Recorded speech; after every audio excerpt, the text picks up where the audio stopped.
Okay, so again, good afternoon. So recording na po tayo. So welcome to our short, quick tutorial about pre-recorded events. No? So kanina sa leaders call, sinabi ni Sir Joen na he recorded a membership orientation. So we've been doing this for a while now. Like siguro each of us may mga recorded videos tayo individually on our MOs and we share it to our friends.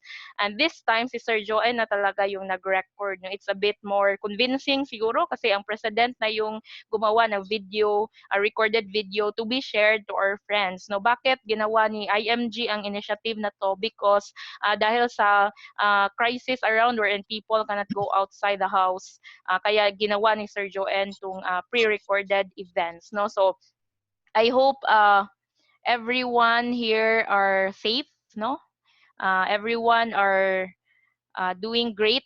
Yung iba walang magawa. No, mute ko lang yung ibang participants. Okay.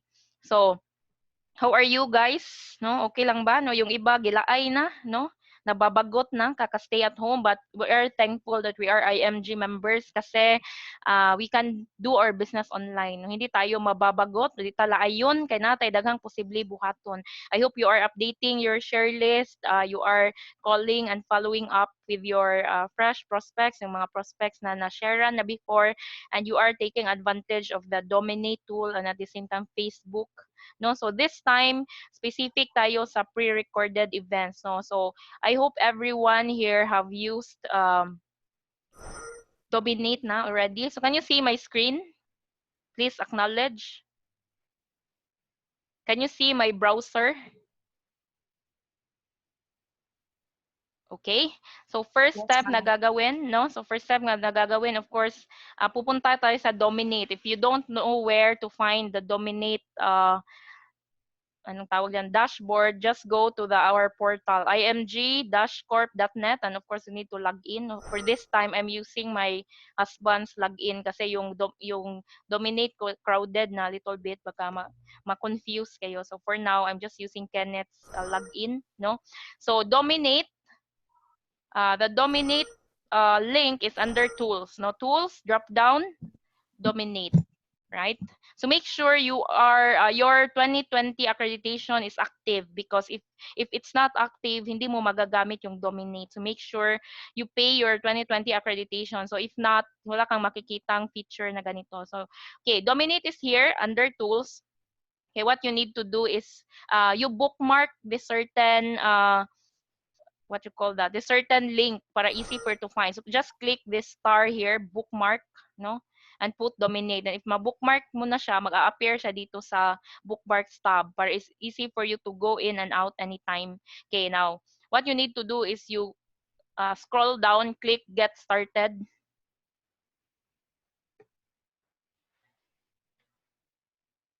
And then you need to log in again using your code, no? So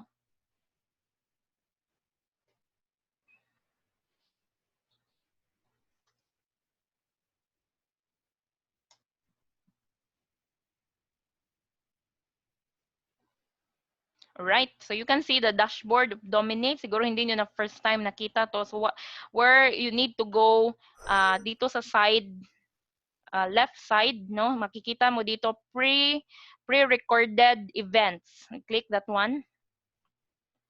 Okay, so my initial default here. So sa mga first time gumamit nito, makikita mo yung initial default. But what you need to do is you need to create a new pre-recorded webinar. So add new pre-recorded webinar. And then lagyan mo ng under source of your webinar, i-click mo drop down, i-select mo yung kay Sir Joen, IMG membership orientation by Joen de las Peñas. So use that video and then offer button. So normally hindi mo na kailangang i-change yan. It's up to you if you want to change it, but depende sa iyo, no? So also webinar. Okay, please mute your microphones. Okay, under webinar name, you can change it. Depende nimo. So, sa akong case, akong gigbutang IMG membership orientation by President Joen. It's up to you what you put there. It doesn't really matter. So, just play around with it. No? And then here next, I don't do any more settings there. Pasagdan na nako unsay gibutang diha because IMG already created it easy for us, no? No need natang mag do some experimentation. So just follow what's being set there by default. And then after that, if okay na, you just click this button here, submit, no? And after that, as you notice here, na-add na po siya dito sa list ng mga pre-recorded events. So what you need to do is to build opt-in funnel para ma-ready yung funnel. So click this one, build, then create now webinar. Then you put site ID. It's up to you what you will put there. No, membership orientation. Kay bahala sa imong ibutang. And then you put an email list. Okay, so depende og asa nimo ni nga list ibutang. So you can, before this, you can create, going back, if wala ka pang list na ready, you can create a new list. For in my case, I created a list specific to webinar. So, but in this case, wala pang available, so I just use whatever is here. But to create a list, you can go to later na lang, I'll teach you.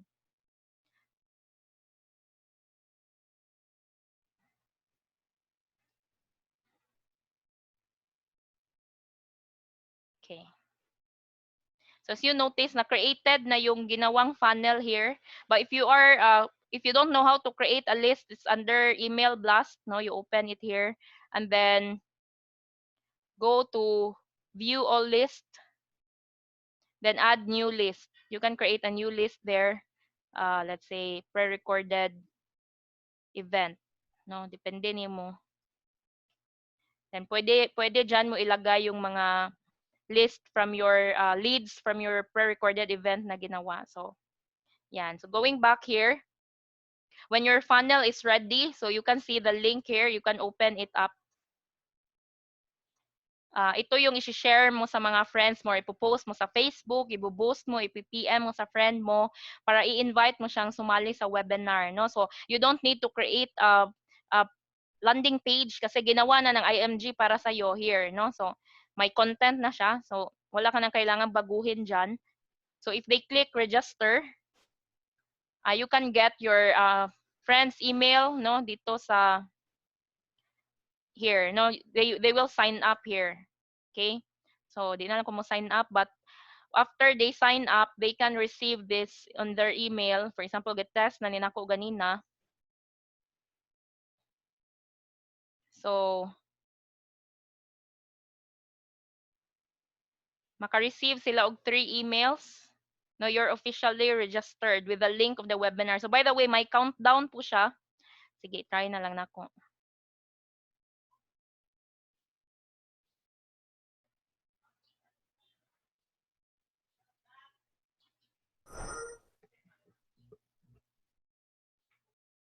So as you can see, if every 15 minutes yung default niya. So since it's already 1:14, so bali 38 seconds left before 1:15. So wherein the webinar would start automatically, no? So laton sa nato. So na siya countdown, maka-receive po ta sa email og countdown. So makita na to diha, no, 0.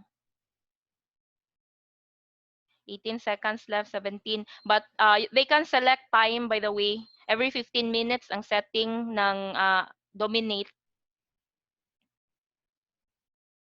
6, 5, 4, 3, 2, 1. Okay, so now live, as you notice here. Then let's wait for it to load. So, and then they will just play it out.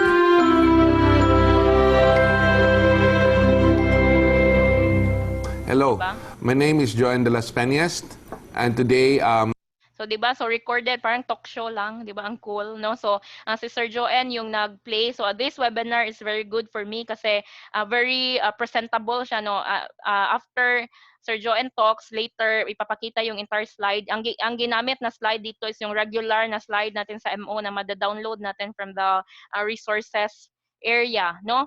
And then, in your funnel also, like, if you want to diretsyo na sila sa video, you can see all this what you call the breadcrumbs, no? Like index is the landing page, the replay is the video.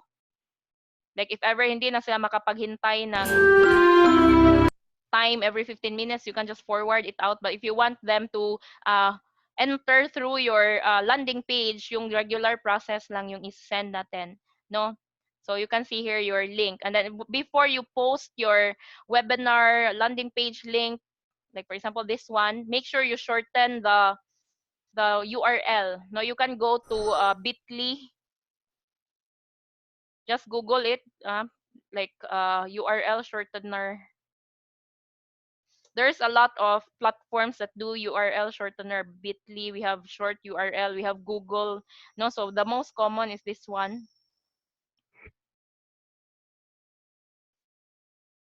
Just click create, no?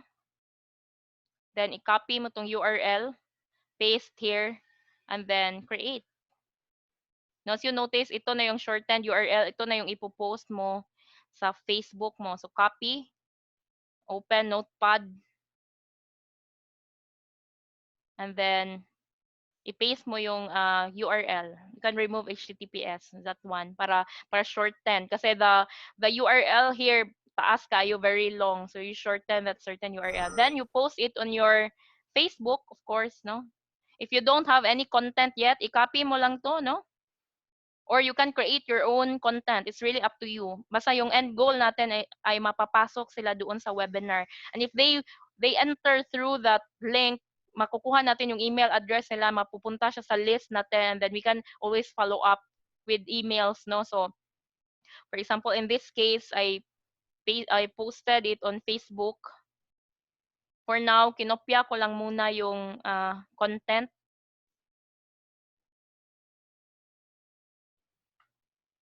Sa kanihang siya.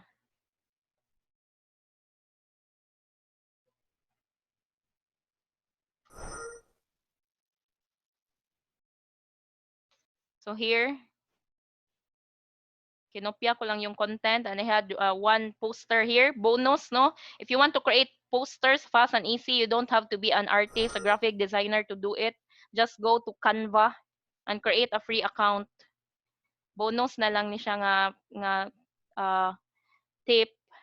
Don't ever post pixelated photos, no? Yung mga not so presentable posters. I don't really post non-presentable posters because it would reflect our image as a financial educator. So go to Canva, no, create a free account. Libre lang po, then create, there are a lot of templates ready for you. So just go to templates and select what's best for you, no? So in my case, I always search for Facebook post kasi normally ito yung mga pasado na with regards to graphic text sizes, no? So it's easy for you to just select whatever is applicable. So pili lang ka diha what's best for you. Then if may napili ka na, just open it out here and then use this template, then edit text. No, so you can use it on every post that you will create, no? So no need na kang maghimo-himo sa paint, just use Canva kasi the templates here are very presentable, no? They are these are really created, intended for Facebook posts. You can also select a lot of styles there, and the fonts are being decided already, no? If wala kang designing skills, don't do it yourself, no? Just use Canva because they have set the default settings in there na to make it easy for us, no? Then if after you posted it, you can just change the text whatever you want, no? And then if you are ready, you click this one to download your photo, and then that's mo na imong i-post sa imong Facebook. And of course, post your registration link, katong shortened link. So post it here. No, once they open it out, they would go to your register webinar. No, so you can boost this. You can post it on your personal Facebook, and then pag matutulog ka lang pagising mo, may mga tao ka ng leads na nakuha na nag-watch ng webinar ni Sir Joe. And after that, the webinar is not the hard work, no? Kasi once you get the leads, the number, the email, may hard work ka pa na gagawin kasi ipa-follow up mo pa, gagawa ka ng autoresponders, tatawagan mo sila if ever they have questions kasi yung webinar is just discussed on the concepts and then the 30 benefits, no, hindi di-discuss doon yung closing, hindi di-discuss si Kaiser, so it's your job to follow up on those people. So maura to siya. Okay, if you have questions, I have recorded this video. You can always play it back again, no? So, okay ra? Sayon na kaayo. So that's all, no? So go ahead and apply what you've learned kasi yung theory useless if we don't do it, no? Yung dominate skill natin can be learned through practice, no? Hindi siya mali-learn through theory.